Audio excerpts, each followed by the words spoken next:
मैं आपको बता रहा हूं कि जब परमेश्वर आपको देखता है तो वो ये सोचता है कि ये मेरा याजक है, मेरा अभिषेक इसके ऊपर है, तो मैं इसको इसकी लाइफ में बेस्ट दूंगा।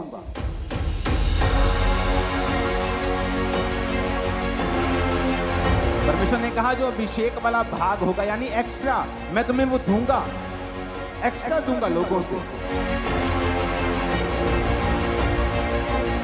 अब तुम सब जो परमेश्वर को मानते हो, तुम सब याजक हो और तुम्हारा महायाजक प्रभु यीशु मसीह।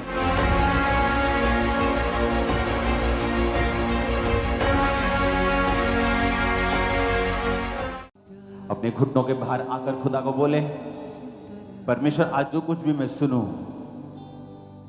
मैं फलों को लेके आऊं।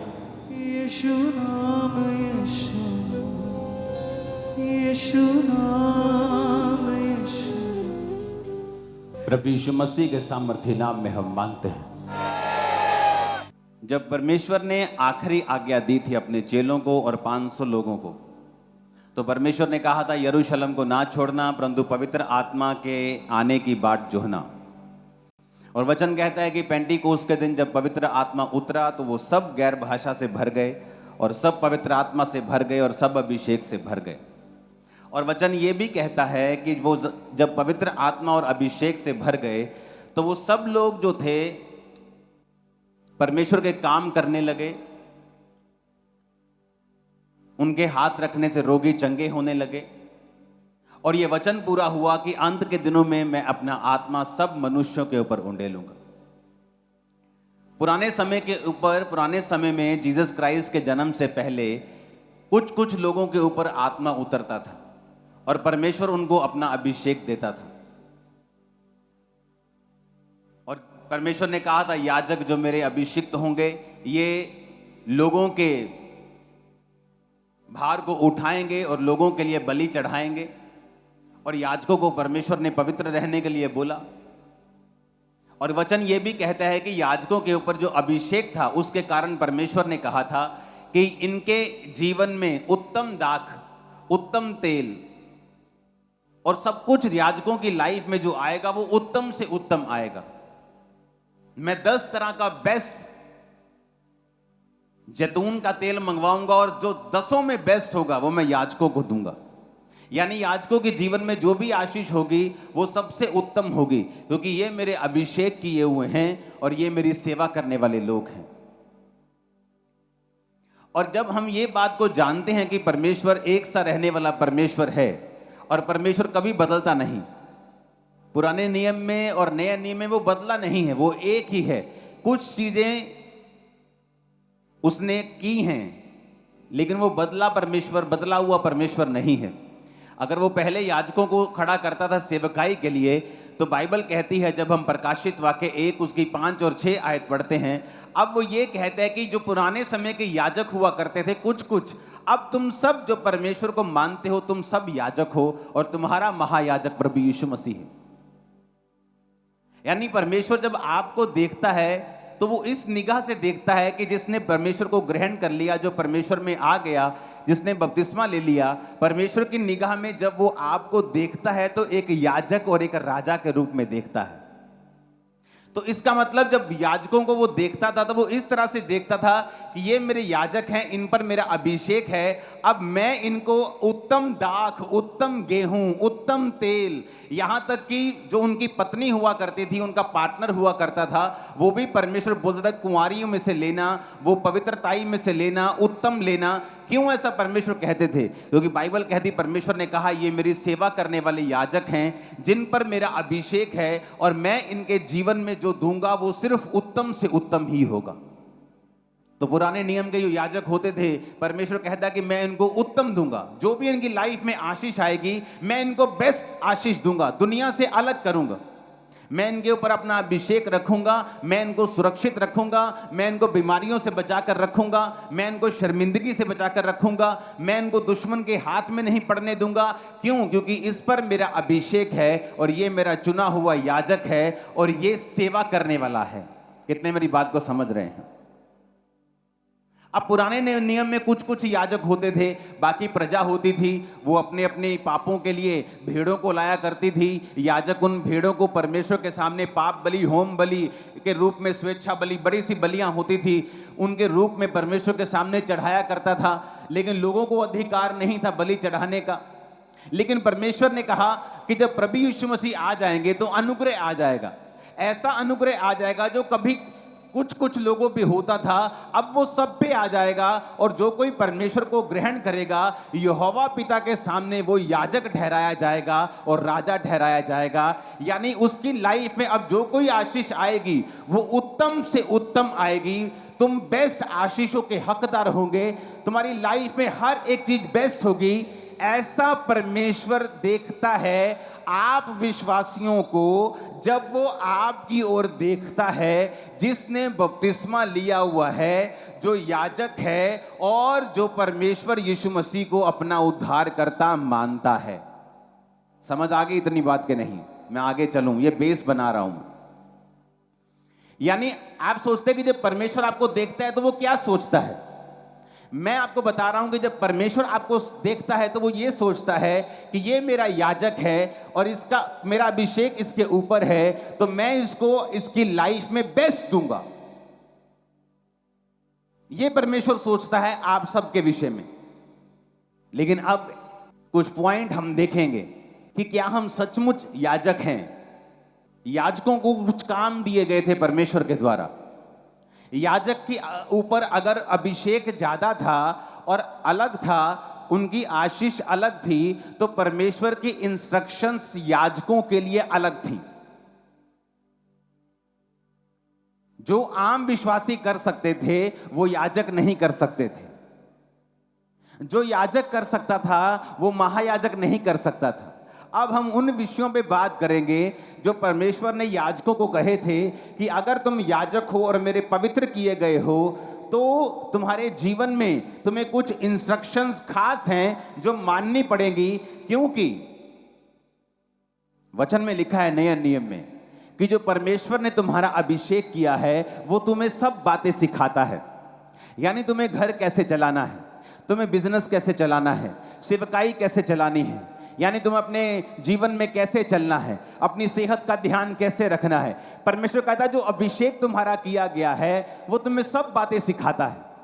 यानी अगर आपकी लाइफ में परमेश्वर का अभिषेक है तो आपको वो सब बातें सिखाता जाएगा। धीरे धीरे आपको सब बातों से, पंजाबी कहते हैं, जानू करवाता जाएगा, तो आपको सिखाता जाएगा, ताकि आप अपनी लाइफ में जो कुछ भी करते हैं, आप जॉब करते हैं या बिजनेस करते हैं, आपकी लाइफ में जो कुछ भी आपकी सेकंड कॉलिंग है। पहली कॉलिंग हम सबकी है प्रचार करना, सेकंड कॉलिंग है किसी की डॉक्टर, किसी की इंजीनियर, किसी का बिजनेस, किसी की जॉब, किसी का सेवकाई में काम करना। ये हर एक बंदे की अलग अलग कॉलिंग है और उसकी ब्लेसिंग उसी कॉलिंग में है। अगर वो उसी बुलाहट में बना रहेगा तो ब्लेसिंग तभी उसके पास रहेगी। तो परमेश्वर ने सबको अभिषेक दिया। परमेश्वर ने कहा ये अभिषेक जो तुम्हारे ऊपर होगा ये सब बातें तुम्हें सिखाएगा। अब हमें यह बात मालूम हो गई कि जब परमेश्वर मेरी ओर देखता है तो वो क्या सोचता है। आप एक कंपनी में गए हैं, आपका बॉस जब आपके पास से निकलता है और आपके गले में आई कार्ड होता है उस कंपनी का, तो आपका बॉस सोचता है कि ये मेरी कंपनी में काम करने वाला मेरा एक भाई है। तो वो आई कार्ड उसको ये दिखाता है कि ये उसी कंपनी का है जिस कंपनी में मैं हूं। उसी तरह से जब परमेश्वर आपको देखता है तो वो इस तरह से देखता है कि ये मेरा बेटा है, मेरी बेटी है, ये याजक है और मैं इसको उत्तम दूंगा। तो ये परमेश्वर की निगाह है, ये सोच है, उसका दिल है जब वो आपको देखता है। अब हम चलेंगे कि परमेश्वर क्या सोचता था पुराने नियम में। लेवी व्यवस्था 21 उसकी 8 आयत में लिखा है, इसलिए तू याजक को पवित्र जानना, क्योंकि वह तुम्हारे परमेश्वर का भोजन चढ़ाया करता है, इसलिए वह तेरी दृष्टि में पवित्र ठहरे, क्योंकि मैं यहोवा जो तुमको पवित्र करता हूं पवित्र हूं। लेवी व्यवस्था 21 उसकी 1 से 4 और 10 से 12 आयत। फिर यहोवा ने मूसा से कहा, हारून के पुत्र जो याजक हैं उनसे कह दे कि तुम्हारे लोगों में से कोई भी मरे तो उनके कारण तुम में से कोई अपने आप को अशुद्ध ना करे। अपने निकट कुटुंबियों अर्थात माता पिता बेटी भाई अपनी कुंवारी बहन जिसका विवाह ना हुआ हो, जिनका निकट का संबंध है, वो अपने आप को अशुद्ध कर सकता है। पर याजक होने के नाते वह अपने लोगों का प्रधान है, इसलिए वह अपने आप को ऐसा अशुद्ध ना करे कि वह अपवित्र हो जाए। इफसिया 2 उसकी 1। उसने तुम्हें भी जिलाया जो अपने अपराधों और पापों के कारण मरे हुए थे। अब परमेश्वर क्या कहता है याजकों को? उसने प्रजा को नहीं कहा। याजकों को पता क्या कहता है? कहता अगर तुम्हारा कोई रिश्तेदार मर जाए, तुम्हारा मामा मर जाए, भुआ मर जाए, फूफी मर जाए, फुफ्फड़ मर जाए, मासी मर जाए, अपने निकट संबंधी मर जाए, तो तुम वहां जाकर अपने आप को अशुद्ध नहीं करोगे, उसकी लोथ को नहीं छुओगे, वहां पर अपनी प्रेजेंस नहीं रखोगे। हाँ, अगर तुम्हारी कुंवारी बहन, तुम्हारा भाई, तुम्हारा बाप, तुम्हारी मां मर जाए तो वहां तुम जा सकते हो। यानी एक स्टैंडर्ड था याजक के लिए कि वो यहां जा सकता है और यहां नहीं जा सकता। उसी तरह से परमेश्वर ने नए नियम में लिखा है अविश्वासियों का विश्वासियों के साथ क्या मेलजोल, भेड़ का भेड़िए के साथ क्या नाता। लेकिन आज क्यों परमेश्वर उनको ऐसा कहता था? परमेश्वर कहता तुम्हारे ऊपर अभिषेक है। जब तुम्हारे ऊपर अभिषेक है तो तुम ऐसा नहीं कर सकते जैसा आम लोग कर रहे हैं, नहीं तो ये अभिषेक जो तुम्हारे ऊपर है ये अशुद्ध हो जाएगा।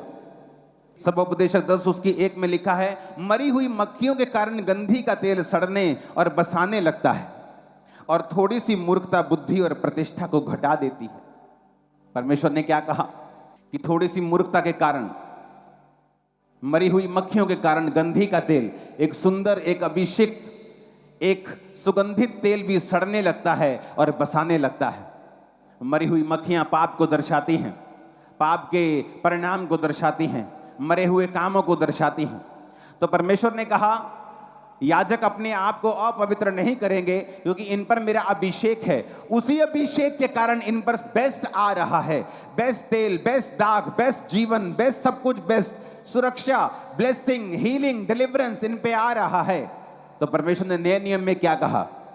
परमेश्वर ने कहा तुम्हारा अविश्वासियों का विश्वासियों के साथ क्या मेलजोल, विश्वासियों के साथ अविश्वासियों के साथ क्या नाता, भेड़ का भेड़ियों के साथ क्या नाता। लेकिन आज अगर आपको कोई ऐसा लड़की या लड़का पसंद आ जाए जो अविश्वासी हो, आप झट उसके साथ शादी करने के लिए तैयार हो जाते हैं, ये सोच के कि कल को ये क्रिश्चियन बन जाएगा, कल को ये मसीह में आ जाएगा। क्यों? क्योंकि आपको ये पता नहीं है कि आपको अपने अभिषेक को संभाल के रखना है। अगर आप अपने अभिषेक को संभाल के नहीं रखते और उसे गंदा होने देते हैं, गंधी का तेल सड़ने और बसाने लगता है मरी हुई मक्खियों के कारण। कि जो तेल आपके अंदर है, जो अभिषेक आपके अंदर है, वो तो सुगंधित है, वो इतनी सुगंधित है कि वो सब चीज़ों को अपनी ओर खींचेगा। वो उत्तम दाग को, उत्तम जॉब को, उत्तम ब्लेसिंग को, उत्तम बिजनेस को, उत्तम चीज़ों को अपनी ओर लेके आएगा।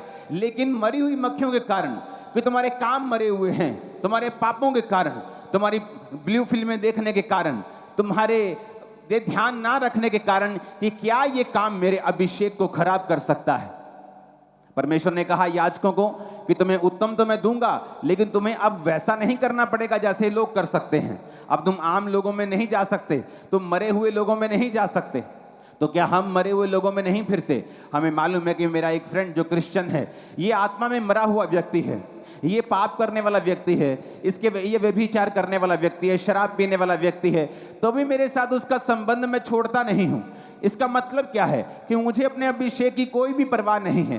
पुराने नियम में परमेश्वर ने कहा था जो मरा हुआ है उसके पास मत जाना, लेकिन आज नए नियम में परमेश्वर कहता है जो आत्मिक रूप से मरा हुआ है उसका तुम्हारे साथ क्या लेना देना।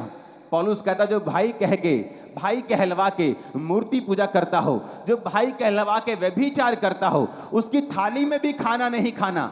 लेकिन तुमको क्या लगता है? लेकिन तुमको भाई बंधु पूना ज्यादा अच्छा लगता है। जो व्यक्ति व्यभिचार में गिर गया, पाप कर गया, तुम्हें लगता है कि नहीं वो छोटी छोटी मोटी बात है, तुम उसके साथ अपना संबंध पूरी तरह से कायम रखते हो, अपनी दोस्ती कायम रखते हो, क्योंकि वो तुम्हारी फ्रेंड रही है, तुम्हारी दोस्त रही है। तो परमेश्वर ने कहा तुम परमेश्वर के वचन को पूरा नहीं कर रहे हो, तुम उसके वचन के प्रति सीरियस नहीं हो। पुराने नियम में तुम उस मुर्दे के प्रति नहीं जा सकते, मुर्दे के पास नहीं जा सकते। नया नियम में क्या कर सकते हो? तुम उस व्यक्ति को प्रचार कर सकते हो कि तुमने गलत किया, तुम ये पाप कर रहे हो, तुम ये गलत काम छोड़ दो। इतना ही संबंध तुम उसके साथ रख सकते हो। परमेश्वर ने कहा उसके साथ खाना नहीं खा सकते, उसके साथ संगति नहीं कर सकते, उसके साथ घूम फिर नहीं सकते, क्योंकि अविश्वासी का विश्वासी के साथ या मरे हुओं का जीवितों के साथ क्या संबंध है। लेकिन आज हमें अपने अभिषेक की परवाह नहीं है, क्योंकि हम अंधे हो चुके हैं। हमें ये मालूम नहीं कि यही वो अभिषेक है जिसके कारण परमेश्वर अपनी बरकतें देता है। आज बहुत से लोग सेवकाई में बरकत को मांगते हैं, क्यों नहीं मिलती? वही सेवकाई स्टक हुई पड़ी, अड़ी हुई। क्यों? क्योंकि अभिषेक में नहीं बढ़ते। अभिषेक में क्यों नहीं बढ़ते? अभिषेक में क्यों नहीं बढ़ते? अभिषेक में तभी बढ़ेंगे जब जेलसी छोड़ेंगे। अभिषेक में तभी बढ़ेंगे जब टांच मारना छोड़ेंगे छोटी छोटी बातों के ऊपर। वो हम छोड़ नहीं सकते, जेलसी छोड़ नहीं सकते। ये कैसे बढ़ गए, ये कल से कल के आए, अब इतना कैसे बढ़ गए? अब इतनी जेलसी होगी तो परमेश्वर अभिषेक नहीं देगा। और अगर अभिषेक नहीं होगा तो ये सारे अभिषेक वाले भाग हैं। परमेश्वर ने कहा मैं तुम्हारा अभिषेक वाला भाग तुम्हें दे दूंगा। यानी अगर तुम्हारी लाइफ के ऊपर अभिषेक है तो एक एक्स्ट्रा ब्लेसिंग है तुम्हारी लाइफ के ऊपर जो परमेश्वर तुम्हें देगा। लेकिन शैतान मूर्ख बनाता है, वो तुम्हें ऐसे भाईचारे में ले जाएगा जो तुम्हारे लिए अच्छा नहीं है। परमेश्वर ने कहा अब तुम परमेश्वर से ऊपर होना चाहते हो, ये तुम्हारी मर्जी है, क्योंकि उसका वचन कहता है कि अगर कोई भाई कहलाकर, क्रिश्चियन कहलाकर मूर्ति पूजा करता हो, शराब पीता हो, अगर कोई भाई कहलाकर गंदे काम करता हो, भाई कहलाकर व्यभिचार करता हो, जादू टोना करता हो, तो तुम्हारा उसके साथ कोई संबंध नहीं है, तुम उसके साथ खाना भी नहीं खा सकते। क्योंकि हमें अपने अभिषेक की परवाह आज नहीं है। दाऊद को 16 साल की उम्र में अभिषेक कर दिया गया, लेकिन उसे राजा नहीं बनाया गया। परमेश्वर ने कहा दाऊद ये मेरी इच्छा तो है तो मैं तुम्हें राजा बनाऊं, राजा की कुर्सी पे बिठा दूं, लेकिन अभी वो कुर्सी वाला अभिषेक तुम्हारी लाइफ के ऊपर नहीं है। तो दाऊद को वफादार रहना पड़ा। पहला अभिषेक आप पर आता जब आप तौबा करते हैं। दूसरा अभिषेक आप पर आता है जिस तरह दाऊद के ऊपर आया और वो अकेले यहूदा के गोत्र का राजा बना। उसी तरह से आपकी लाइफ का अभिषेक भी बढ़ता जाता है जब आप परमेश्वर के साथ पहले अभिषेक के बाद वफादार रहते हैं। आपका पहला अभिषेक कब होता है? जब आप बपतिस्मा लेते हैं, आप पवित्र आत्मा को पाते हैं, आपको अभिषेक मिलता है, तब आपको फिर वफादार रहना है, अपने अभिषेक को संभाल के रखना है। आप ऐसी संगतियां नहीं कर सकते जहां पर आपका अभिषेक लीक हो जाए, जहां पर आपका आत्मिक जीवन लो हो जाए। अगर आपको अपना अभिषेक संभाल के आप नहीं रखेंगे, वो नहीं बढ़ेगा। दाऊद जब 30 साल का हुआ, परमेश्वर ने उसको यहूदा गोत्र का राजा बनाया। अभी भी इजराइल का राजा नहीं बनाया, सिर्फ इजराइल के 12 गोत्रों में से एक गोत्र का राजा बनाया। क्यों? अभी तक वो अभिषेक उसकी लाइफ के ऊपर नहीं था कि उसको सारे गोत्रों के ऊपर राजा बना दिया जाए। वो 30 से जब 37 साल का हुआ तो बाइबल कहती फिर परमेश्वर ने उसे पूरे इजराइल का राजा बनाया। क्यों? परमेश्वर ने दाऊद की लाइफ में 20, 21, 22, 23 साल लगा दिए उसे राजा बनाने में, जबकि अभिषेक उसका टीन एज में ही कर दिया गया था। क्योंकि परमेश्वर ये देख रहा था कि दाऊद उसके साथ वफादार रहे और अभिषेक में बढ़े। और जब वो अभिषेक में बढ़ता जा रहा था, परमेश्वर उसकी लाइफ में ब्लेसिंग्स को, उसके राज्य को बढ़ाता जा रहा था। कितने मेरी बात को समझ रहे हैं? लेकिन आज हमें कोई परवाह नहीं है। क्या आज हमें परवाह है इस चीज की कि क्या हमारा अभिषेक हमारी संगति से खराब हो रहा है? कोई परवाह नहीं। कैसी संगति हम कर रहे हैं, कोई परवाह नहीं। हमारे दोस्त कैसे हैं, हमें कोई परवाह नहीं है। अगर आपको याजक परमेश्वर कहता है तो उसकी जिम्मेवारियां भी परमेश्वर ने रखी हैं। वो कहता है याजक को मैं बेस्ट दूंगा, तुम्हें मांगने की जरूरत नहीं। परमेश्वर कहता है मैं बेस्ट दूंगा, दाख, तेल, लाइफ, पार्टनर, एवरीथिंग तुझे बेस्ट दूंगा, किसी चीज की कमी तुम्हारी लाइफ में नहीं आने दूंगा। पर याजकों को वो क्या कहता है? कहता तुम फिर दुनिया से अलग जियोगे, जैसा तुम्हारा दोस्त जीता है तुम भी वैसा जीना चाहते हो, तो तुम्हारे ऊपर याजक का अभिषेक नहीं रहेगा। जब अभिषेक नहीं रहेगा तो वो ब्लेसिंग्स, वो सुरक्षा, वो परमेश्वर का स्पेशल फेवर भी तुम्हारी लाइफ के ऊपर नहीं रहेगा। आज तो तुम चर्च में हो, लेकिन जब यहां से चले जाओगे तब कहां जाओगे? कल तुम अपने काम में क्या करोगे? अपने बिजनेस में क्या करोगे? क्या तुम चोरी करोगे? तो इसका मतलब तुम्हारे ऊपर परमेश्वर का अभिषेक नहीं रहेगा, क्योंकि याजकों के ऊपर एक जिम्मेवारी थी। अपना घर चलाने की जिम्मेवारी भी याजकों के ऊपर थी। लेवी व्यवस्था 21 उसकी 9 में लिखा, यदि याजक की बेटी वैश्या बनकर अपने आप को अपवित्र करे तो वह अपने पिता को अपवित्र ठहराती है, वो आग में जलाई जाए। परमेश्वर ने क्या कहा है? पुराने नियम में अगर याजक की बेटी वैश्या बन जाए तो आग में जला दो। तो नए नियम में भी उसने सेम कहा, लेकिन किस तरह से कहा वो हमें देखने की जरूरत है।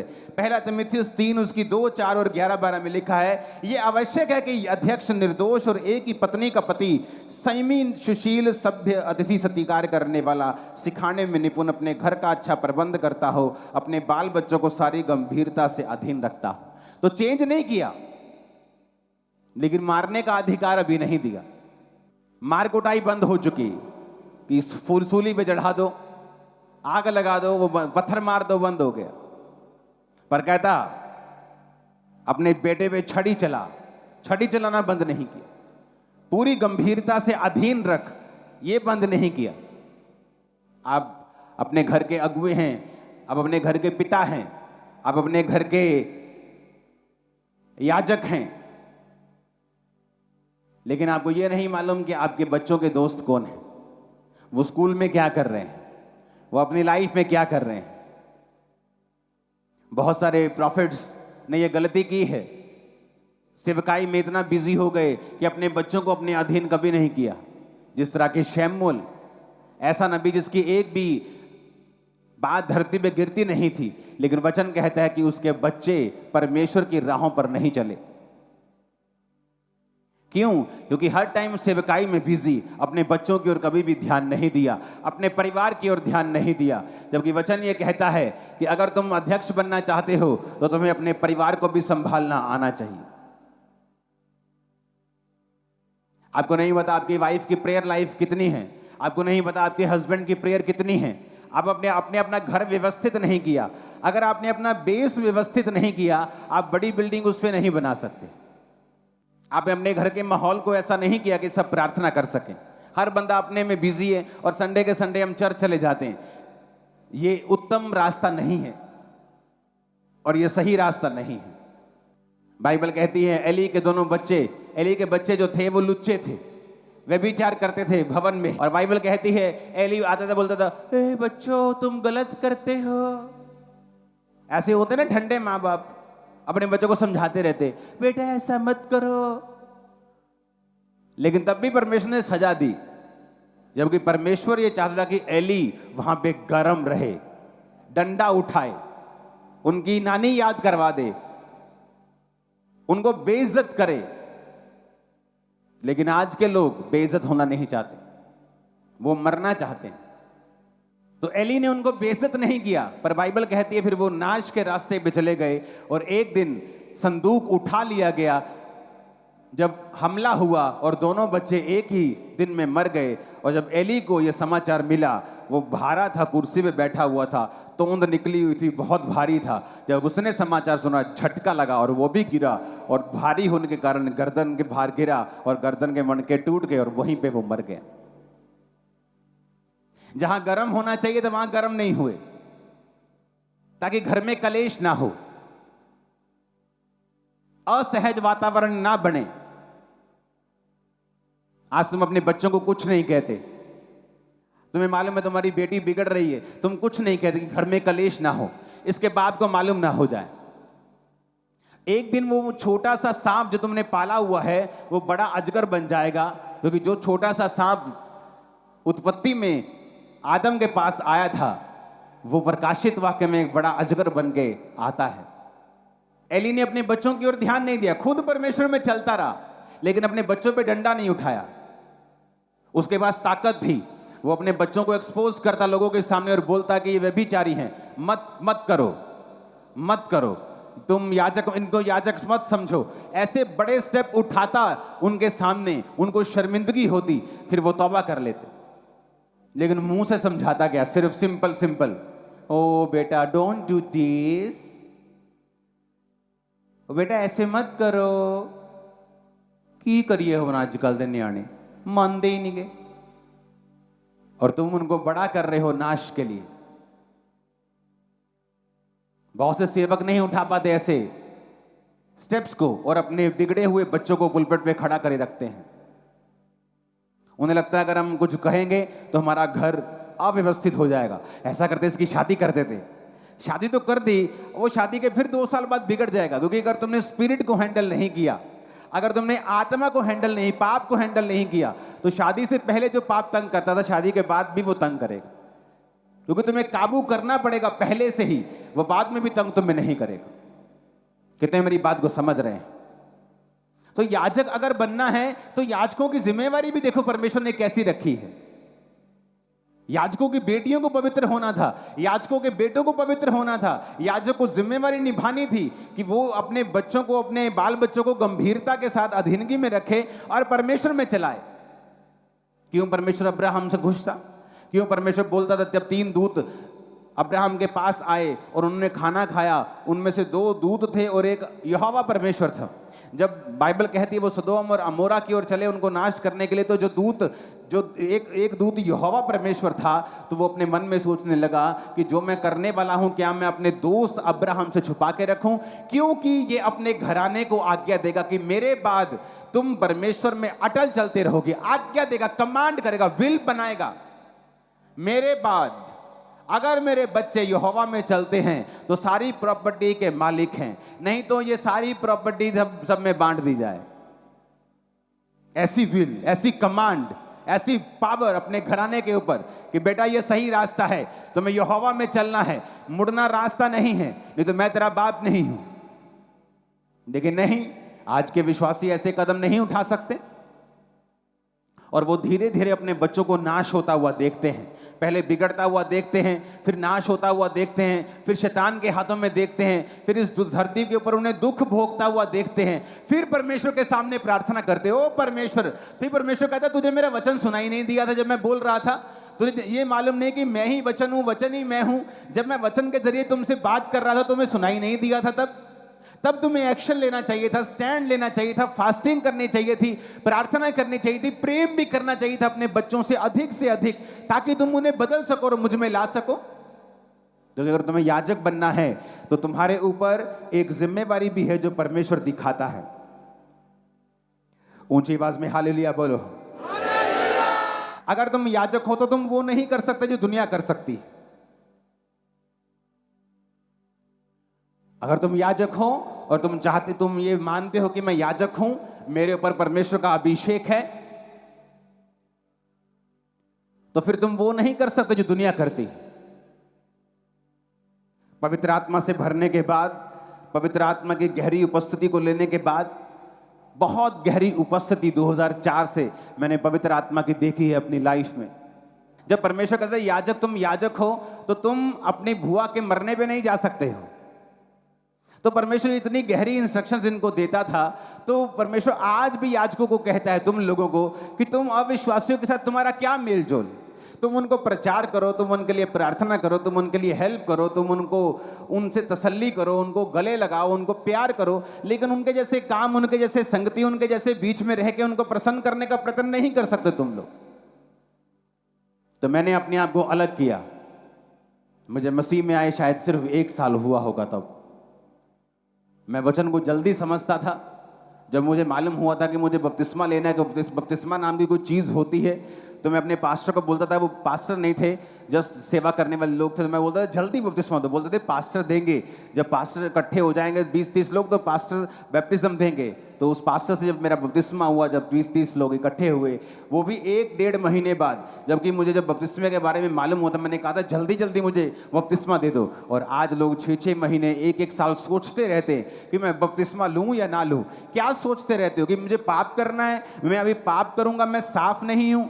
अगर तुम्हें साफ होकर ही परमेश्वर के पास आना है तो उसमें परमेश्वर की क्या बड़ाई है? बाइबल कहती है वो तुम आओ, परमेश्वर तुम्हें साफ करेगा।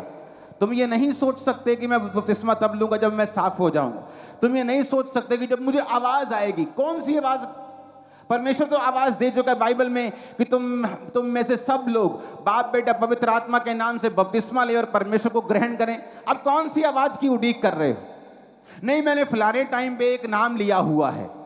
बाइबल कहती है जब तुमने परमेश्वर को जान लिया, पुरानी बातें बीत गई, तुमने वो लिया कि परमेश्वर को जान सको।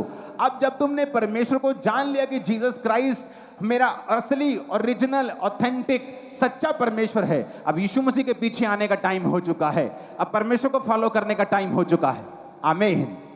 लेकिन अभी भी सोचते हैं, इसका मतलब अभी भी पाप का बीज तुम में है, अभी भी तुम सोचते हो कि मुझे पाप करना है। और अगर तुम सोच ही रहे हो कि मुझे शायद पाप करना है, तो अब इसका मतलब यह है कि तुम अभी याजक नहीं हो। और अगर याजक नहीं हो, अभिषेक नहीं है, तो वैसी ब्लेसिंग्स तुम्हारी लाइफ के ऊपर नहीं है। कितने आज इन वचन को समझ रहे हैं? अभिषेक के कारण जुआ नाश होगा।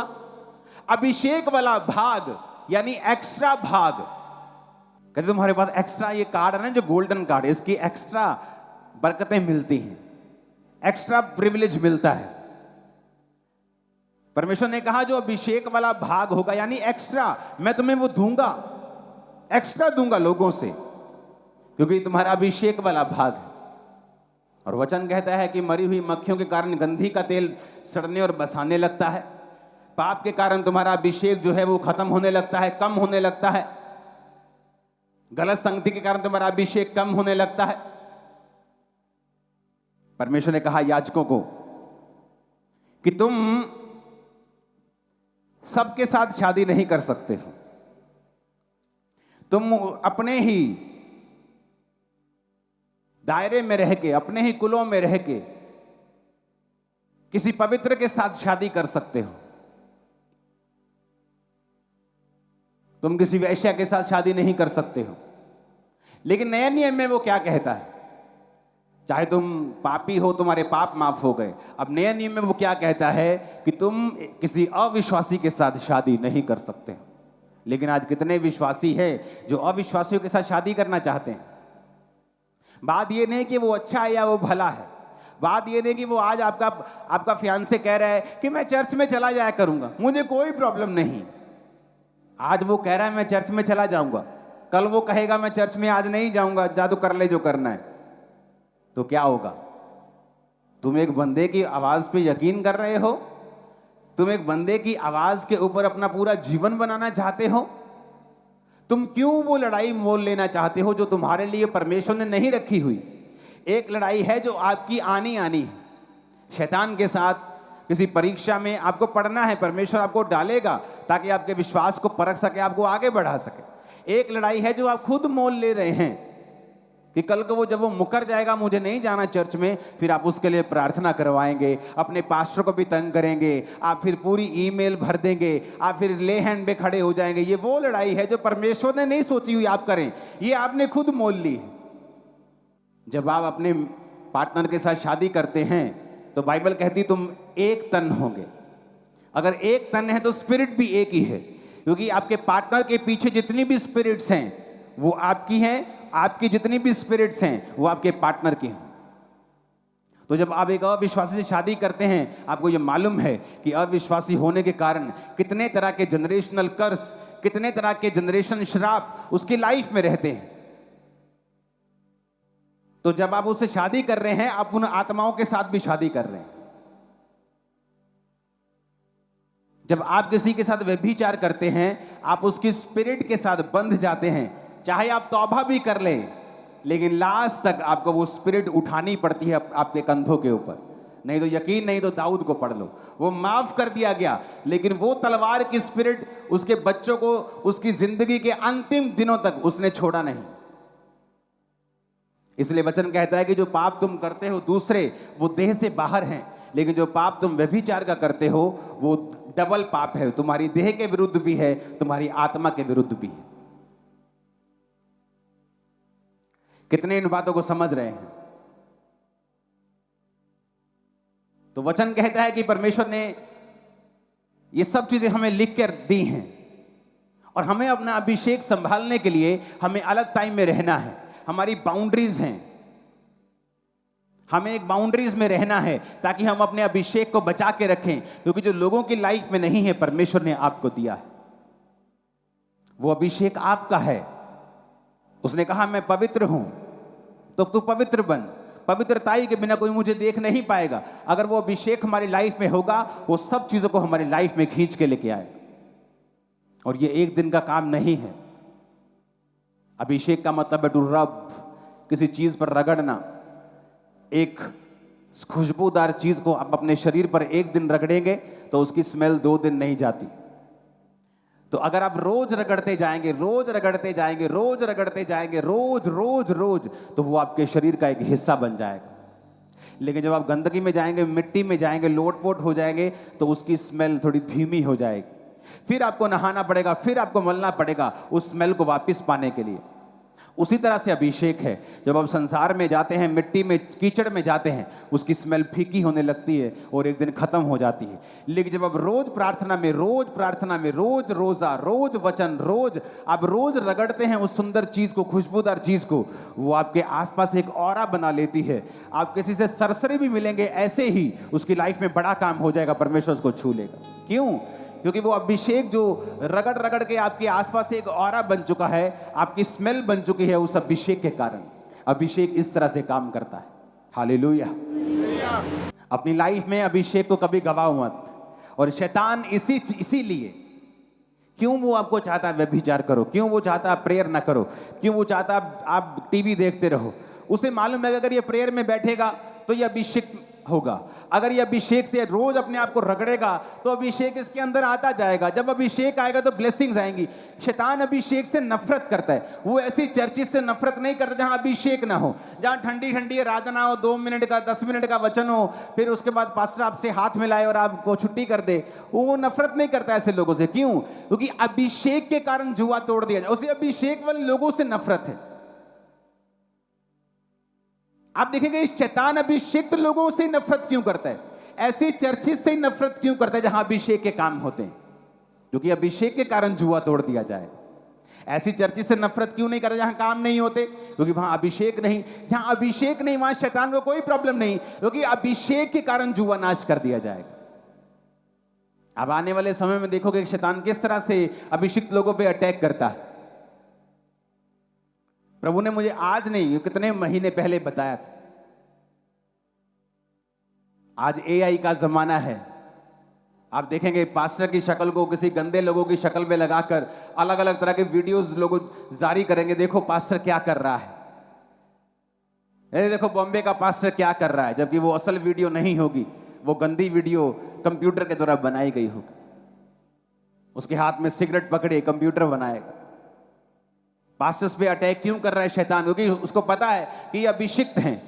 वो अभिषेक वाले लोगों पे अटैक क्यों करता है? उसे मालूम है अगर शैतान मुझ पे अटैक करता है तो वो मुझे पे अटैक नहीं कर रहा, वो आप पे अटैक कर रहा है, क्योंकि ये अभिषेक आपको छुड़ा रहा है। कितने मेरी बात को समझ रहे हैं? वो अभिषेक चर्चों के ऊपर ही क्यों बोलता है? उसे अभिषेक चर्चों से क्यों प्रॉब्लम है? क्योंकि अभिषेक के कारण तेरा हर जुआ तोड़ दिया जाए। और सबसे अधिक क्या संभालना है? अभिषेक को। क्यों नहीं जाना इधर उधर? अभिषेक के कारण। क्यों नहीं गलत संगति में पड़ना? अभिषेक के कारण। क्योंकि अगर अभिषेक लाइफ से उड़ गया, वो धीमा पड़ गया, मध्यम पड़ गया और फिर गायब हो गया, तो शैतान के लिए आप जस्ट एक ऑब्जेक्ट हैं। जैसे दूसरे लोग हैं वैसे ही आप हैं। आपका नाम, आपका बाप चाहे बिशप क्यों ना हो, उसे कोई फर्क नहीं पड़ता। वो बड़ा से बड़ा प्रेरित क्यों ना हो, वो उसे कोई टेंशन नहीं। शैतान भी अभिषेक था, उसे अभिषेक की वैल्यू मालूम है। वो भी अभिषेक था, वो जानता है अभिषेक क्या कर सकता है, क्योंकि वो भी अभिषेक था, तो उसे मालूम है अभिषेक क्या कर सकता है। आज शैतान का अभिषेक देखो दुनिया में कैसे काम करता है। हम फॉरेन में थे, वहां कॉन्सर्ट होना था,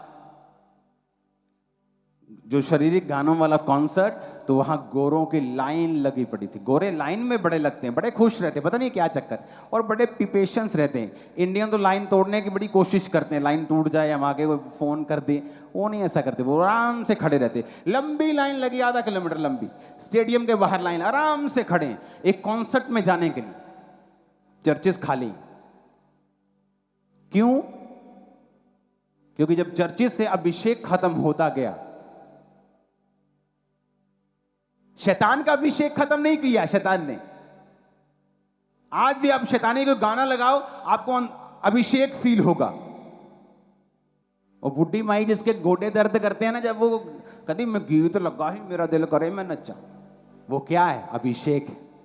क्या है वो? किसका? शैतान का भी अभिषेक है।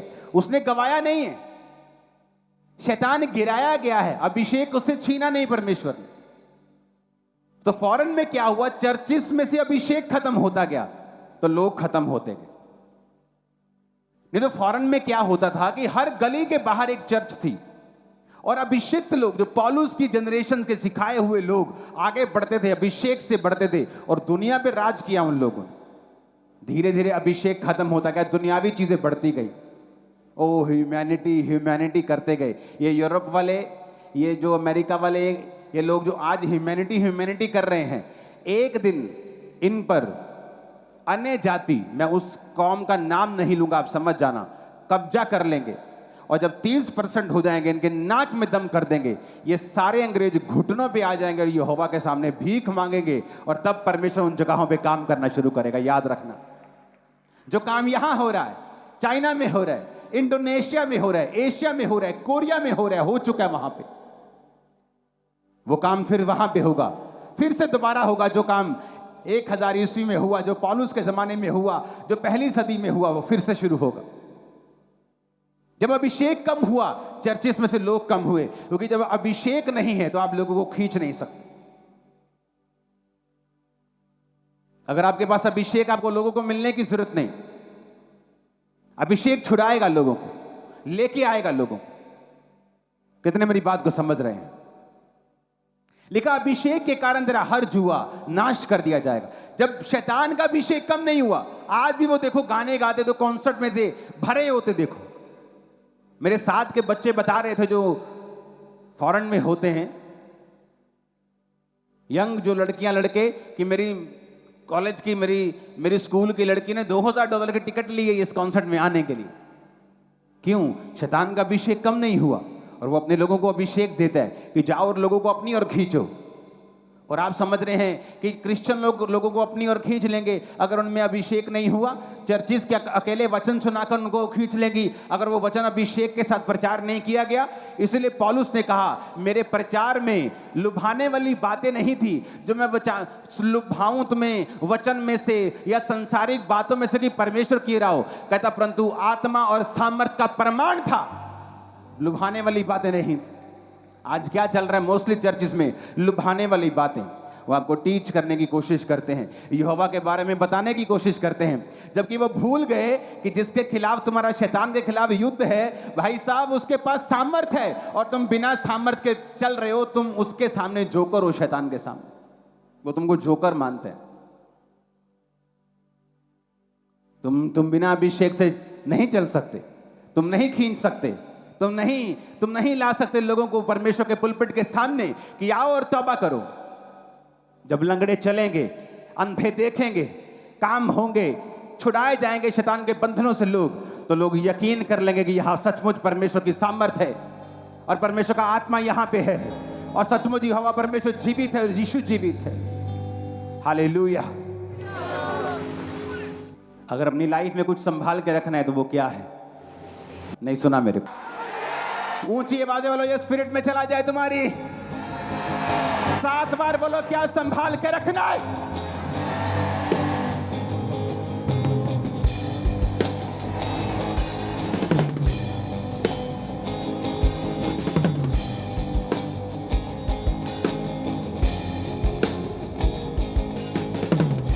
हालेलुया। ऊंची आवाज में हालेलुया बोलो और शैतान गिर जाएगा तुम्हारे घरों से। क्या संभाल के रखना है? तो वो पूरी कोशिश करेगा शैतान कि तुम पर से सिर्फ अभिषेक चला जाए, उसके बाद बोलेगा मैं तुम्हें संभाल सकता हूं,